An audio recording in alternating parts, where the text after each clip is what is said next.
They sent their best assassin. He came back asking for therapy. Zephyr Vex had murdered 17 various species within 43 star systems. He had strangled a crystalline overlord with his own light tendril, dissolved a methane duke within his own respiratory equipment, and at one point made a quantum emperor stop existing by leading him to believe he was never born. The Galactic Assassination Guild had honored him with the Crimson Blade 13 consecutive times. His reputation came before him like a shadow that consumed light itself. But as he sat on this cramped shuttle on its way to Earth, Zephyr was gripped with something he had not known in decades: uncertainty. The deal was straightforward enough. One mark, one human. Name: Marcus Chen. Age 34. Profession: insurance adjuster. Location: Portland, Oregon, United States, Earth. The payment was huge. 50 million credits. One human. In a backwater world which had just learned about interstellar existence. His handler, a gelatinous proximan named Glooch, had been especially jittery at the briefing. "This isn't an ordinary contract," Glutch had cautioned, his shimmery form quivering with agitation. "The client asked specifically for our best, asked specifically for you. And Zephyr, they paid up front. Nobody pays up front on 50 million credits unless they're completely desperate." Zephyr had shrugged. Desperate customers paid well. And he had killed thousands of humans during the brief Human-Centauri War. They were soft, emotional, and died easily. This would be a holiday. The shuttle touched down in a field outside Portland at 3:17 a.m. local time. Zephyr activated his personal cloaking field and began the hunt. His target lived in a modest 2-story house in a suburban neighborhood. White picket fence. Small garden. A cat sleeping on the porch. Through his enhanced optics, Zephyr could see Marcus Chen sleeping peacefully in a second-floor bedroom. The man was completely unaware that the galaxy's most feared assassin was crouched in his backyard, calculating the most efficient kill vector. Zeph's usual methodology was quick and quiet. He would phase through the wall, appear next to the bed, and take out the target before they had even woken up. Efficient, professional, elegant in its bareness. He engaged his molecular phase shifter, went through the back door. The home alarm was suddenly screeching. He was frozen. His phase shifter was of a military class, capable of penetrating any security mechanism within existing space. But human tech must have been so unsophisticated that it didn't even recognize advanced stealth technology and just categorized him as any ordinary TRESPASSER. Lights lit up the house. Zephyr listened as Marcus Chen stumbled around upstairs, shouting something about calling the police. The centuries of training of an assassin kicked in. Abort, retreat, regroup. But as he was turning to go, Marcus Chen came at the top of the stairs, wearing a pair of pajamas, brandishing a baseball bat. "Hey," yelled Marcus. "T, what are you doing?" "In my house?" Zeph looked at him. In 4 centuries of hit work, never had a mark merely looked at him and asked him what he was doing. They screamed, or ran, or sometimes attempted to negotiate. But Marcus Chen merely looked indignant, as if Zeph was a neighbor who had gotten into the wrong yard. Zephyr began, then caught himself. He was the galaxy's most feared killer. He didn't explain himself to targets. He raised his plasma rifle. "Whoa, whoa, whoa," said Marcus, raising his hands but still holding on to the bat. "It's like a costume. You with a science fiction convention on campus. 'Cause let me tell you, breaking into houses isn't part of the make-believe scenario." Zephyr relaxed his weapon a bit. Sci-fi convention. Unhung, fans dress up as aliens and space marines and whatnot. That's a pretty darn good costume, by the way. The whole 7-foot-tall purple warrior bit truly suits you. But you can't go breaking into other people's homes. That's real criminal. He looked down at himself. Natural Vrixian. Form was purple, and his cybernetic implants would make him appear larger anyway, but he wasn't wearing a costume. This was just him. "You think I'm pretending to be an alien?" Zephyr asked. "Well, yeah," Marcus said, coming down a few steps. "I mean, what else would you be? An actual alien. Come on, dude. This is Portland, not the Twilight Zone." Something shifted within Zephyr's understanding of the universe. "What if I told you I was sent here to kill you?" Marcus chuckled. "Well, then you're very dedicated to the bit. Come on, I understand. You're probably a method actor or something. But breaking and entering is a felony, even if you're doing it as part of a performance." The alien contract killer was in the living room, completely baffled. His target wasn't just frightened, but seemed to be treating the entire situation as a mild annoyance. "You're not afraid," Zephyr noted. "Of what?" "A guy in a costume. I mean, you're big, and you've got that whole intimidating thing going on, but you haven't actually hurt me. Plus, your weapon prop is making this weird humming sound. You might want to check the batteries." Zephyr gazed at his plasma rifle. It was humming all right, building a kill shot. But to Marcus, it merely seemed like a dying piece of electronics. "This is a real weapon," Zephyr stated. "Of course it is," Marcus replied. "And I'm Emperor of Mars? Come on, I don't know what your problem is, but I've got a job tomorrow. Could we please finish this? Do you need money? Food? Are you having some kind of episode? Mental health emergency." Zephyr had murdered creatures for less offensive propositions. Yet something about Marcus's heartfelt concern was non-threatening. Literally non-threatening, as Zephyr was putting down his weapon altogether. "I don't get it," Zephyr said. "What don't you understand? You're supposed to be afraid. Targets are always afraid." Marcus put down his baseball bat and folded his arms. "Targets? Now I'm a tad concerned. Are you having a psychotic episode? Do you think you're a real alien assassin?" Zephyr gazed at him.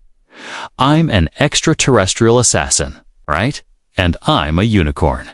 Look, let's call someone, okay? I think you need help."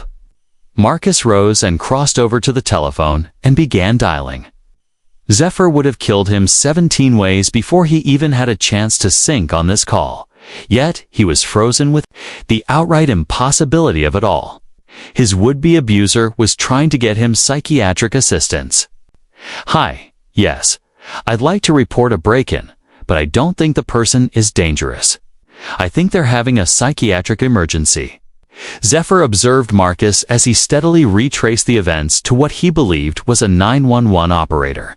The human was relating him as a very tall individual in one of those complex alien costumes who appears to have delusions he is an assassin. When he hung up, he was back in front of Zephyr. They're on their way with help. EMTs and an officer. Don't fret. I promised them you didn't seem aggressive. You summoned assistance on my behalf, Zephyr said. Well, yes, you obviously do. Look, I have no idea what you're doing with yourself. But breaking into homes and acting like an extraterrestrial isn't healthy conduct. Zephyr sat down heavily on Marcus's couch. In 4 centuries of killing, no one had ever suggested he needed help. No one had ever shown him kindness while he was threatening their life. Why aren't you afraid of me? Zephyr questioned. Marcus sat down opposite him. Because you've never presented me with a reason to fear you. Yeah, you broke into my home, and yeah, you're telling me you plan on killing me, but you've yet to commit any violence. You're just lost. And a bit confused, Asgardian. Assassin of the galaxy, he said weakly. Yes, you are, pal, said Marcus soothingly. In your own thoughts, you're perhaps a nightmare. But realistically speaking, you're merely an individual who requires assistance. Zephyr scanned Marcus's living room. There were pictures on the mantle. Marcus with friends. Marcus with an elderly woman he assumed was his mom. Marcus at other social events, all of them smiling, all of them with others around them whom seemed truly concerned with him. "Do you have a family?" asked Marcus. The words hit Zephyr like a blow. No, assassins do not have families. Everyone has family. Maybe not blood family, but someone who cares about them. He thought about his handler Glutch. But all Glutch cared about was him because he was a moneymaker. The Assassination Guild cared about him because he was efficient. He had never had a person who cared about him as an individual. "I don't," said Zephyr. "That's rough," Marcus said. "I can't imagine being that alone." They sat silently for a minute. Outside, Zephyr could hear approaching sirens. "They're coming to arrest me," said Zephyr. "No, they're coming to help you. I specifically told them you needed medical attention, not arrest." Zephyr looked at Marcus. "Why would you do something like this? Since you need help, not punishment. Whatever you've got going on, whatever brought you to think breaking into residences was a good idea, prison isn't going to help with." The sirens were closing in. Zephyr could simply activate his cloaking field and disappear. He could complete his mission and exit Earth with 50 million credits, but he couldn't move. What if I was actually an alien assassin? Zephyr wanted to know. What if everything I've said was true? Marcus considered this seriously. Then I'd say you're clearly not very good at it, because I'm still alive and we're having a conversation. Zephyr nearly grinned. "Believe it or not, I'm quite good at, are you?" Because most assassins would probably not sit around talking with their targets about how they feel. The front door burst open. 2 EMTs and a police officer entered, all looking concerned but not aggressive. "This is him," said Marcus, gesturing toward Zephyr. "He has been relatively quiet, but I think he is having some sort of breakdown."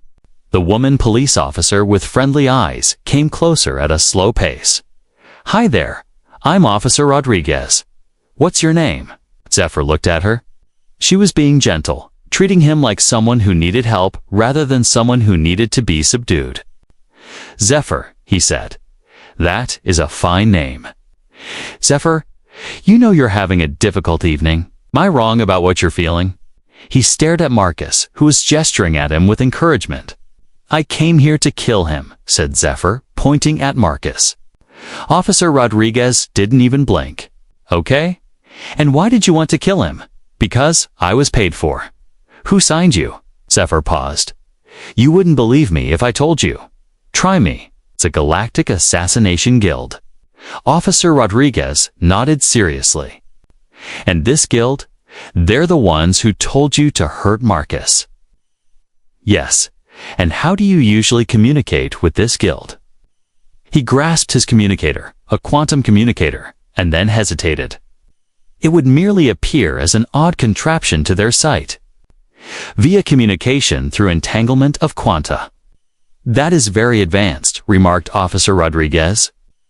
"Proceed with the demonstration." Zephyr took out his communicator. It was a small crystalline object which glowed with an interior light.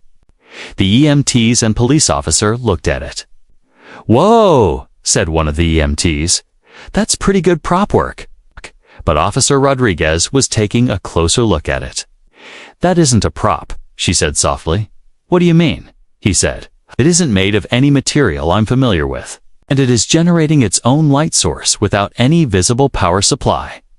Zephyr powered on the device. The gelatinous body of Glutch materialized as a mini hologram Zephyr. Why has the contract not been finished?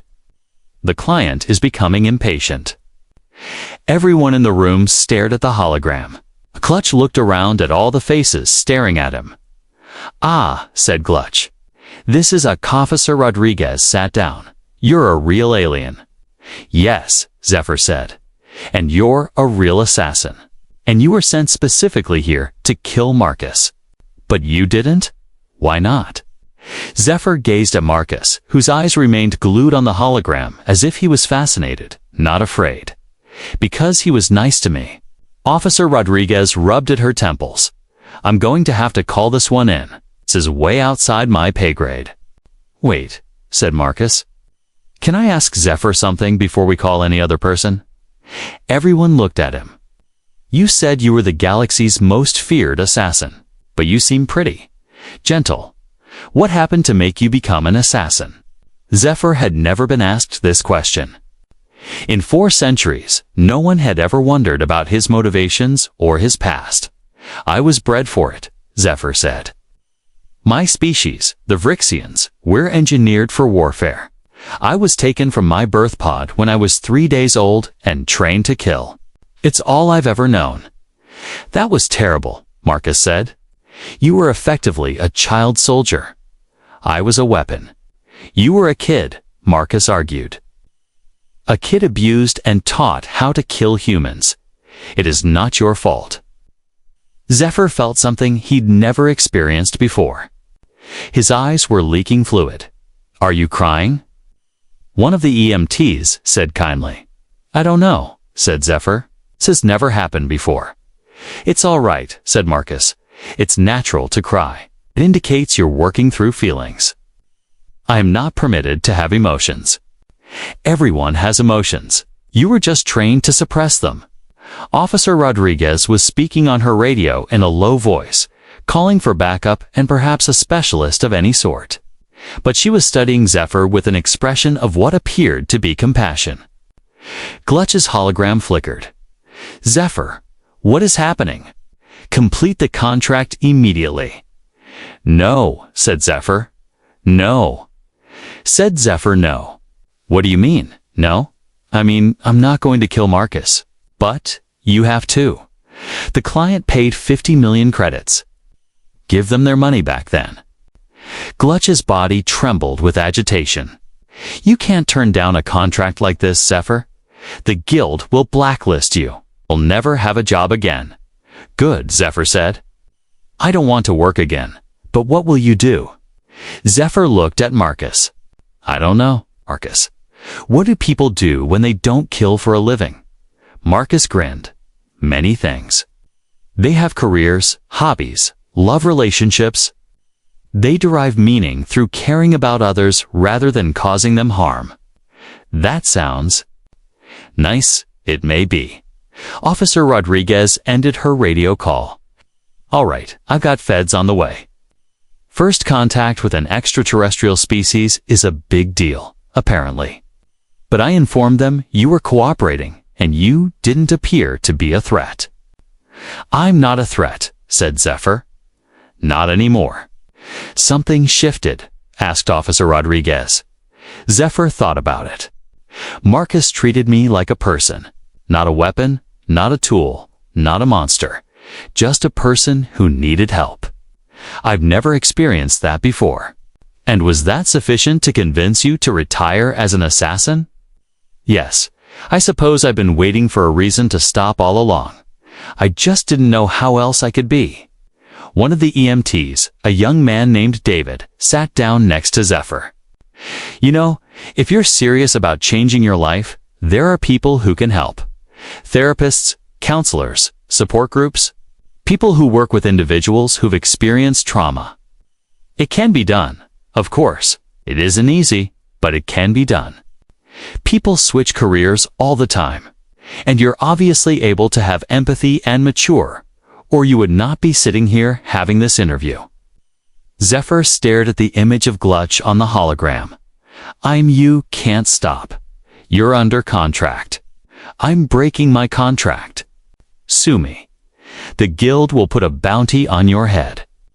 Let them try. Zephyr deactivated the communicator. Glutch's image disappeared. So, what happens now? He asked Marcus. Now how to be a human being and not a weapon, said Zephyr. It will be a process, warned Officer Rodriguez. There will be interviewing, checking into your background, possibly even a psychological evaluation. The government will want to know everything there is about you and why you're here. I understand. And you will have to study human society. Get a living arrangement, perhaps a job, later on. I'd like that. Marcus rose. You know, if you're looking for a place to stay while you sort things out, I've got an extra room. It's not luxurious, but it is preferable to where alien assassins typically slumber. Zephyr looked at him. You're inviting me to stay after I broke into your home to kill you? Oh. I mean, you didn't actually kill me. And any human can turn their life around. Why would you do that? Marcus shrugged. 'Cause you need help, and I can provide help. That is what we do with each other. Zephyr started weeping once again. Why? Is my Lord showing me so much generosity? Because it's what makes us human. And I think, deep down, you yourself would like to be human too. 20 minutes afterwards came the feds. They were incredibly professional about it all, treating Zephyr as a refugee, not a threat. They questioned him long enough, yet aware. He was doing this of his own accord and had demonstrated previously just how determined he was to change his ways. Dr. Sarah Williams was a specifically trained trauma and rehab psychologist and was brought in to evaluate Zephyr.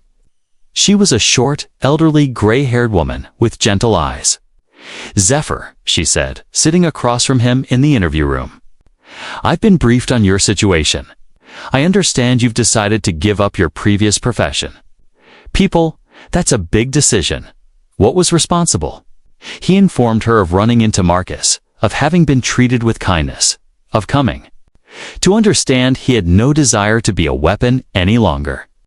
You demonstrate exceptional insight, said Dr. Williams. Most individuals who've had the type of conditioning you've had never acquire an ability for empathy or change.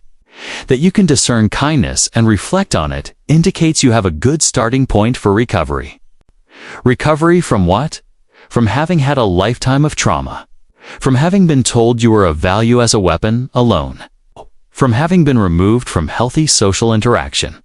What you've had is actually a type of intense child abuse and mind control. Zephyr considered this. So I'm damaged. You're hurt. But hurt can heal. Damage can be repaired. It requires time and effort, but it is totally possible. How long? There is no timeline on healing. Some improve rapidly, others take years. But that you would inquire indicates you're ready to start.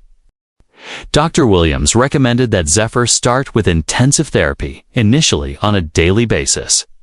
She also suggested group therapy with other individuals who had experienced severe trauma and were working to rebuild their lives. It won't be an easy process, she said. You'll have to deal with a lot of hurtful feelings and painful recollections. There will be setbacks and hard days, but you won't go through it alone.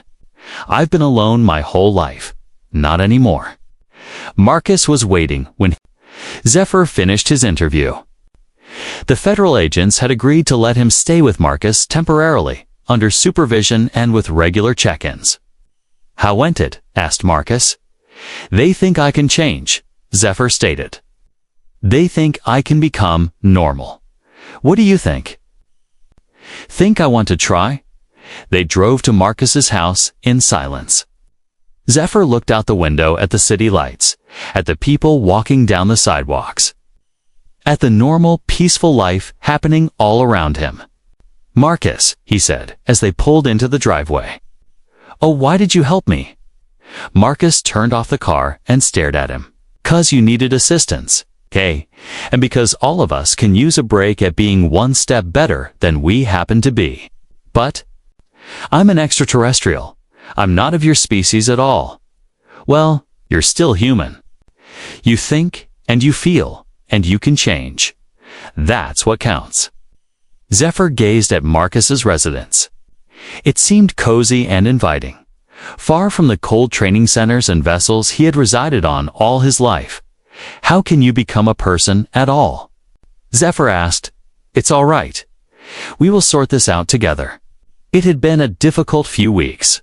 Zephyr had nightmares over previous missions, panics when he was presented with strange situations, and episodes of intense guilt over taken lives.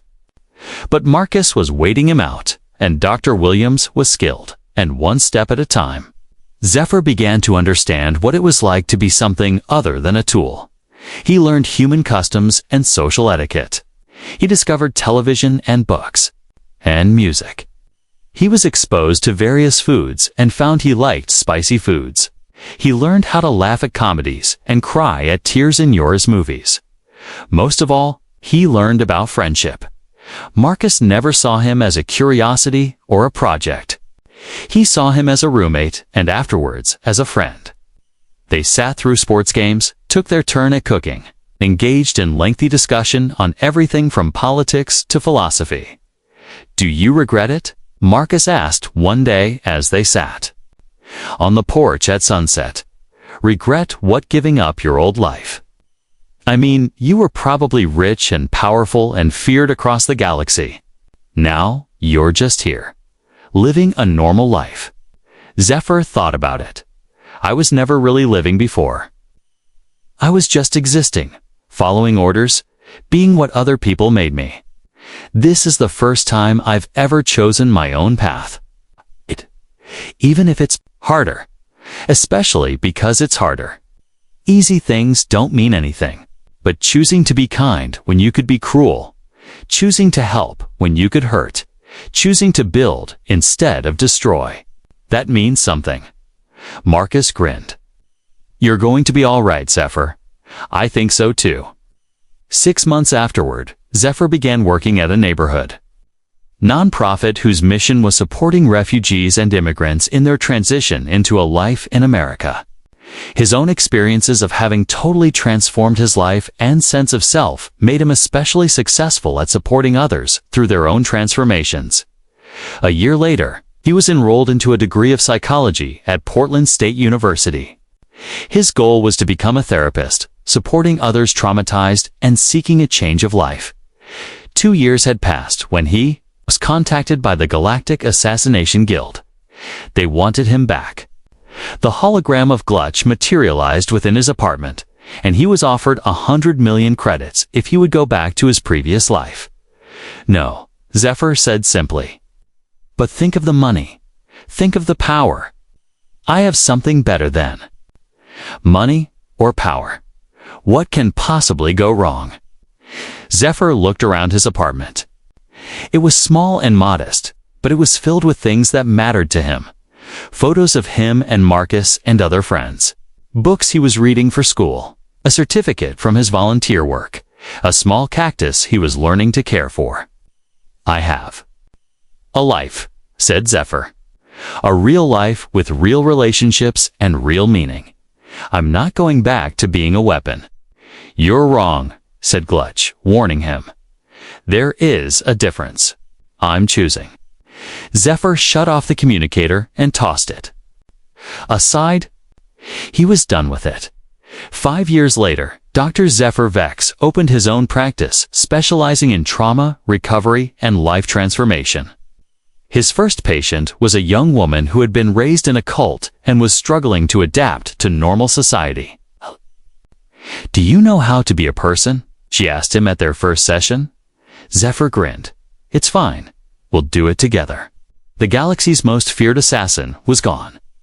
In his place was something much more powerful. A healer, a friend. It's a person who had chosen to be better than he was made to be.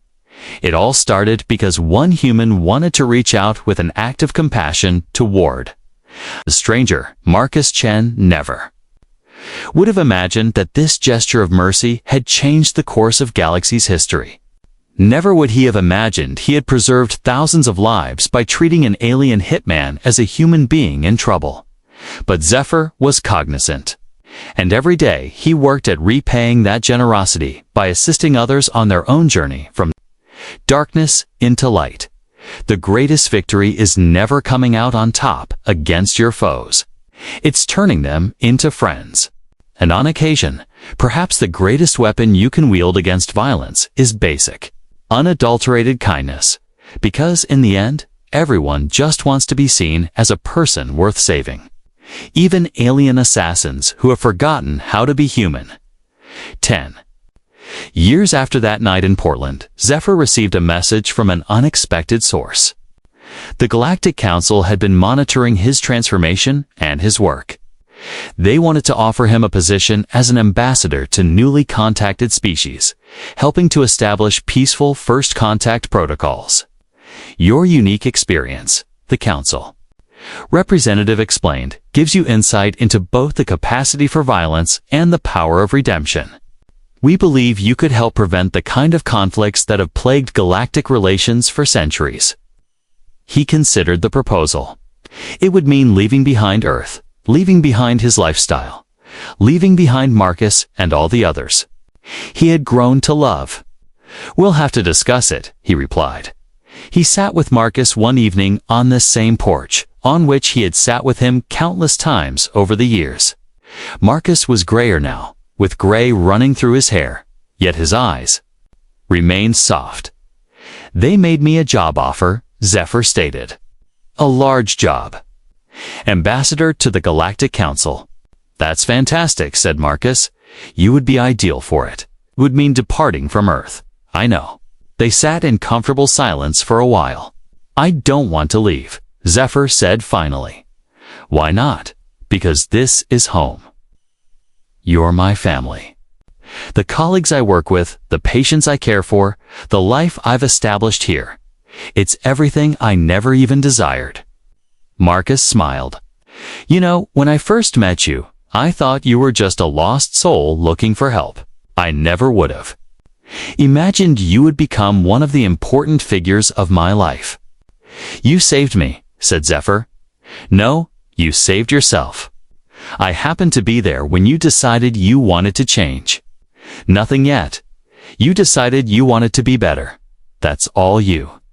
I'm just honored I got to ride along on your journey. Zephyr looked up at the stars. Somewhere out there, the galaxy continued its ancient dance of conflict and cooperation, violence and peace. Maybe he could make a difference on that larger stage. Maybe he could help prevent other species from experiencing the kind of brutal conditioning he'd endured.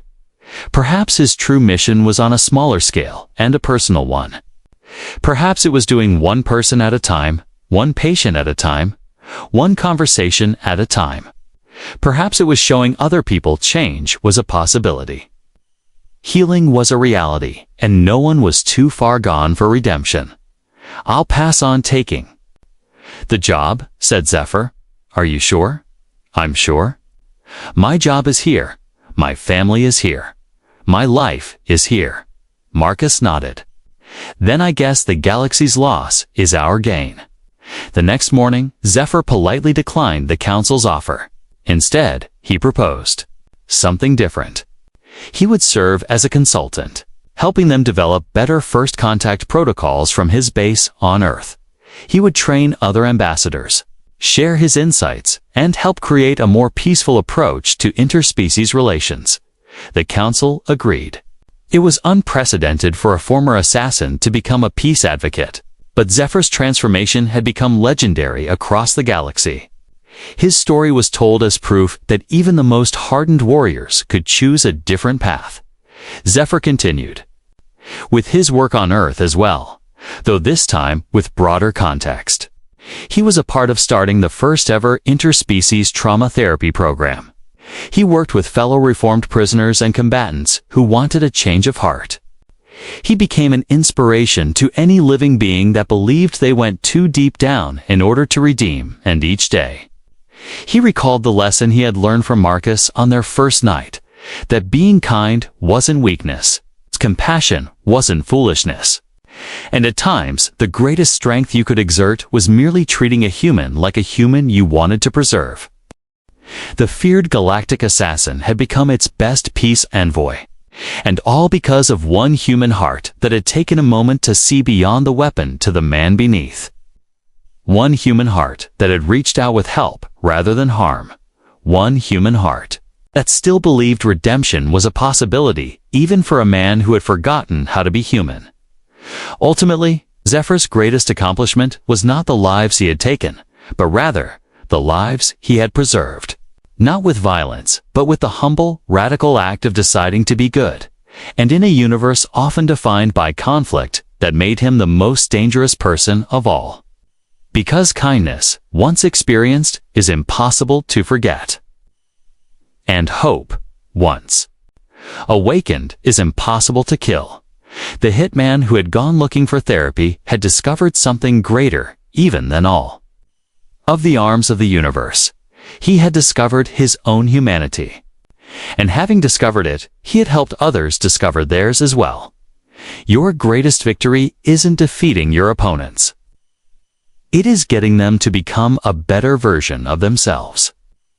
And at times, the greatest question you can ever pose isn't, "How can I conquer you?" but "In what way can I assist you?" Because at the end of it all, we're all merely human beings attempting to become a little bit better than we were the day before. Even intergalactic assassins, even insurance adjusters, even common human beings who opt to extend extraordinary compassion toward strangers at their greatest time of need. The tale of Zephyr Vex was a legend shared throughout the galaxy. But the real hero of the tale was not the assassin who decided to turn his life around. It was the human who decided to look beyond the weapon and extend assistance rather than violence. That is the strength of compassion. That is the power of kindness. That is how one heart can transform a universe, one heart at a time. And that's why, even in a galaxy full of advanced weapons and impossible technologies, the most powerful force in the universe is still the simple choice to be kind to someone who needs it most.